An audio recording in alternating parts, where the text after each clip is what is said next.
28 ottobre 1975. Al carcere di Perugia sono le 17. 3 uomini escono dalle loro celle. Hanno un coltello, un bastone, che è poi la gamba di una sedia, ed una bottiglia spaccata a metà. Affrontano un agente di custodia e lo immobilizzano, riuscendo ad arrivare all'infermeria. L'agente, stranamente, anziché mettersi a urlare, corre al telefono, piuttosto lontano, per dare l'allarme. Ci sono altri 2 agenti da superare, prima di arrivare alla camera in cui Angelo La Barbera si è fatto ricoverare dal sabato precedente. I 3 detenuti riescono a immobilizzare i 3 agenti, li spingono fuori dall'infermeria e corrono verso la camera del boss mafioso. Entrano. Angelo La Barbera è appoggiato alla finestra, ha appena smesso di leggere e sta fumando. Si volta sentendo entrare i 3. Li vede e dice: "Che c'è, picciotti?" Sono le sue ultime parole. Viene colpito dal bastone e poi viene ucciso da 8 coltellate, di cui almeno 3 mortali. I 3 detenuti escono dall'infermeria e si consegnano agli agenti. Al giudice che li interroga subito dicono pochissimo. Si limitano a raccontare che il coltello lo aveva La Barbera e loro si sono solo difesi, nient'altro. Il tutto viene derubricato ad una vendetta carceraria. I 3 infatti erano stati messi in isolamento dopo essersi scontrati con il gruppo di mafiosi legato alla Barbera, che anche dentro il penitenziario voleva comandare. Ma qualcosa non torna. La Barbera era stato ricoverato nel centro clinico di Perugia appositamente riaperto dopo 18 mesi. Ed i 3 uccisori sarebbero stati trasferiti quella sera stessa. La facilità con cui arrivarono a colpire l'obiettivo è la prova che sin dall'inizio La Barbera, da quel carcere, non sarebbe dovuto mai uscire. Muore così, a 51 anni, Angelo La Barbera, uno dei più temuti protagonisti delle cronache mafiose degli anni 50 e 60, il prototipo del mafioso gangster in stile americano. Dopo anni e molti tentativi, la commissione mafiosa se n'era finalmente liberata.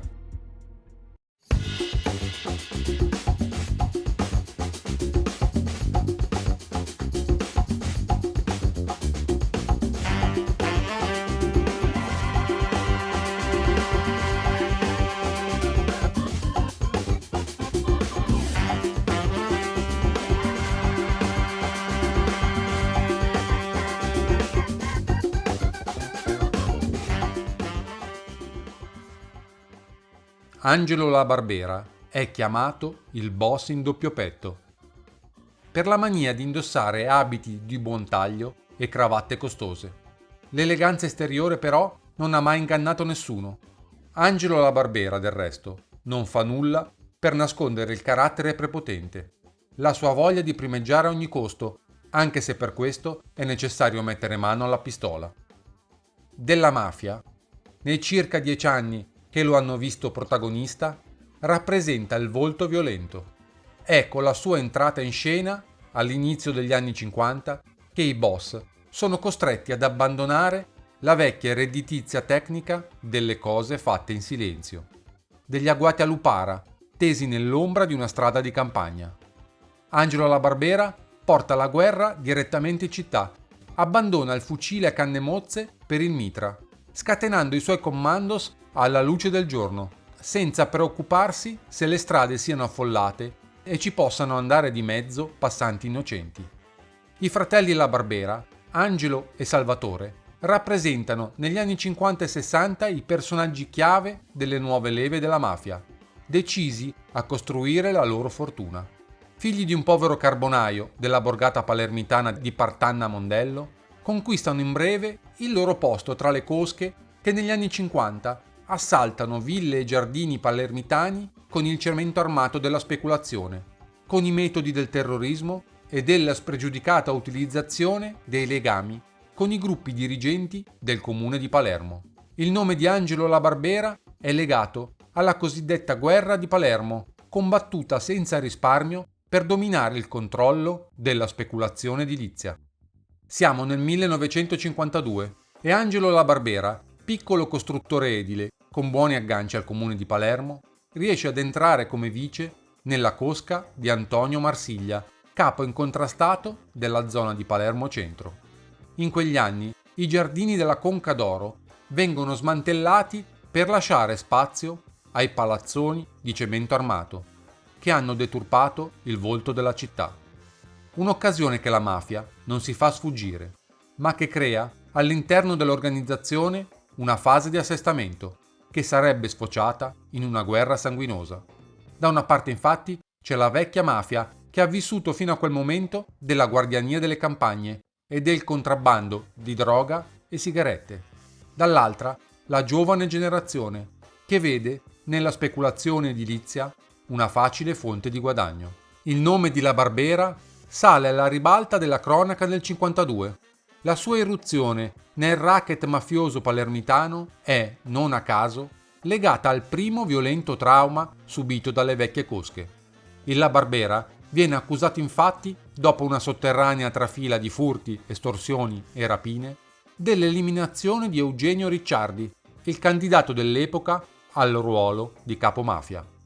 Viene prosciolto però per insufficienza di prove, e questo è praticamente l'inizio di una lunga e sanguinosa scalata. Sarà paradossalmente la stessa mafia a tentare di fermarla con un attentato il 17 aprile 1954, ferito da un colpo di pistola ad una gamba in pieno centro a Palermo. Il boss dichiara agli inquirenti di essere rimasto coinvolto per caso in una sparatoria che non lo riguardava. Nel marzo dell'anno successivo, la questura lo propone per il confino, per evitare, scrive la polizia in un rapporto, un ulteriore spargimento di sangue. La richiesta viene bocciata ed anzi, in seguito, la medesima polizia gli concederà svariati nulla osta ed alleggerimenti delle misure di prevenzione. Sempre nel 1955, Angelo La Barbera viene promosso capo della sua famiglia. Tramite il trattamento privilegiato riservatogli dalla polizia, che la Commissione parlamentare antimafia non esiterà a stigmatizzare, i fratelli La Barbera possono così sviluppare, dietro lo schermo di una ditta di trasporti, un intricato groviglio di attività criminali, entrando in affari con il costruttore Salvatore Moncada. Grazie alla conoscenza dei fratelli La Barbera con il sindaco Salvo Lima. Moncada riesce ad ottenere numerose licenze edili e viene coinvolto nella speculazione edilizia definita poi Sacco di Palermo, scrive il giudice istruttore Terranova. È certo che Angelo e Salvatore La Barbera conoscevano l'ex sindaco Salvo Lima ed erano con lui in rapporti tali da chiedergli favori a tal proposito. Tommaso Buscetta, escusso all'udienza del 9 gennaio 96, riferisce che Vincenzo Lima, che gli fu presentato ritualmente come uomo d'onore della famiglia di Palermo, aveva raccomandato il figlio Salvo Lima ai fratelli La Barbera perché lo sostenessero elettoralmente. Dalle affermazioni di Buscetta emerge quindi lo stretto nesso di dipendenza tra l'affiliazione di Vincenzo Lima e l'interessamento spiegato dai fratelli La Barbera in favore di Salvo. L'inserimento di Vincenzo Lima nella cosca mafiosa di Palermo Centro, riconducibile ai fratelli La Barbera, è stato confermato anche dal collaboratore di giustizia Francesco Di Carlo, il quale ha riferito: per quello che mi risulta, perché io non l'ho conosciuto, era il padre Cosa Nostra. Il padre di Lima era Cosa Nostra. Faceva parte della vecchia famiglia dei La Barbera, Palermo Centro. La Barbera, i fratelli La Barbera, i famosi fratelli La Barbera. Dal 12 al 16 ottobre 1957 i famosi fratelli La Barbera partecipano alle 3 giorni di incontri tra mafiosi americani e siciliani presso il Grand Hotel delle Palme di Palermo, via il gota della mafia siculo-americana, da Lucky Luciano a Gio Bonanno, a Genco Russo, a Tommaso Buscetta e Gaetano Badalamenti. Si incontrano per concordare l'organizzazione del traffico degli stupefacenti, che sarebbe transitata non più da Cuba ma dall'Italia. Si decise inoltre la creazione di una commissione provinciale sull'esempio di quello della mafia americana. E qui iniziano i problemi. Angelo La Barbera non ne vuole sentire di questa commissione. In casa sua decide solo lui. Racconta Buscetta: poiché la sua opposizione poteva danneggiare il nuovo equilibrio che avevamo raggiunto, fui incaricato di convincerlo a non sabotare la commissione mettendosi a capo di una fazione di dissidenti. Non era facile trattare con Angelo La Barbera. Anche il dialogo, la semplice conversazione con lui costituivano un problema, a causa del suo carattere altezzoso e della sua arroganza. Secondo il suo modo di vedere, era inammissibile che ci si intromettesse nelle faccende interne della sua famiglia. Gli illustrai allora i vantaggi della commissione e cercai di indurlo a dimettersi da capofamiglia per assumere l'incarico di capomandamento nella commissione. La sua influenza sarebbe aumentata notevolmente, in quanto il mandamento, da lui rappresentato, avrebbe incluso, oltre a Palermo Centro, famiglie prestigiose quali Portanuova e Borgo, i cui capi avevano già dato il proprio assenso alla sua eventuale nomina. Quando terminai di parlare, Angelo La Barbera si mise a ridere. «Ma chi credi di convincere con le tue belle parole? Mi vorresti far lasciare la guida di Palermo Centro per diventare una specie di pupo in quella commissione che si riunisce ogni mese per ficcare il naso negli affari di tutti? Senti, facciamo così. Dal momento che insisti tanto e sei mandato pure da parecchi altri, possiamo aggirare l'ostacolo. Tu sai che nella mia famiglia c'è mio fratello Salvatore, che è capodecina, e mi sta creando non pochi grattacapi. Nominate lui capomandamento, così me lo tolgo dai piedi». Concluse così La Barbera con quel suo tono sarcastico che mi innervosiva terribilmente. Così il fratello Salvatore entra in commissione, viene messo a capo del mandamento di Palermo Centro che comprendeva le cosche di Portanuova, Borgovecchio e Palermo Centro. Nel vasto e turbinoso mondo siciliano, il vertice del 57 produce certamente un effetto equilibratore, grazie alla strategia e all'abilità di Gio Bonanno, che fa pesare tutta la potenza della sua famiglia, arrivata in forza a Palermo, e grazie alla mano dura e pesante di Lucky Luciano. Dal 58 al 61, a parte la faida feroce del Corleonese tra Liggio e Navarra, si ebbe un solo episodio di guerra tra bande, che fu violenta e sanguinosa, ma del tutto marginale nel quadro dell'azione mafiosa di rilievo. Nel 59, la cosca mafiosa capeggiata da Maniscalco Vincenzo e formata da Pisciotta Giulio, Carollo Natale e Drago Filippo, tenta di invadere il campo soggetto all'influenza del più agguerrito gruppo mafioso che fa capo ai fratelli La Barbera. Angelo e Salvatore sono figure di recente acquisizione nelle alte gerarchie mafiose ed il loro inserimento è avvenuto contro certe regole del vecchio mondo della mafia, che consentiva ai picciotti più qualificati e prestigiosi di ascendere ai vari gradi della gerarchia. I La Barbera invece, sperimentando un nuovo metodo che farà lunga strada, si erano imposti con una serie di azioni violente, astute e spregiudicate. La cosca di Maniscalco considera troppo fragile e poco protetto il potere acquisito dalla Barbera e tenta l'assalto per sostituirlo sia nel giro degli interessi sia nella gerarchia delle cosche.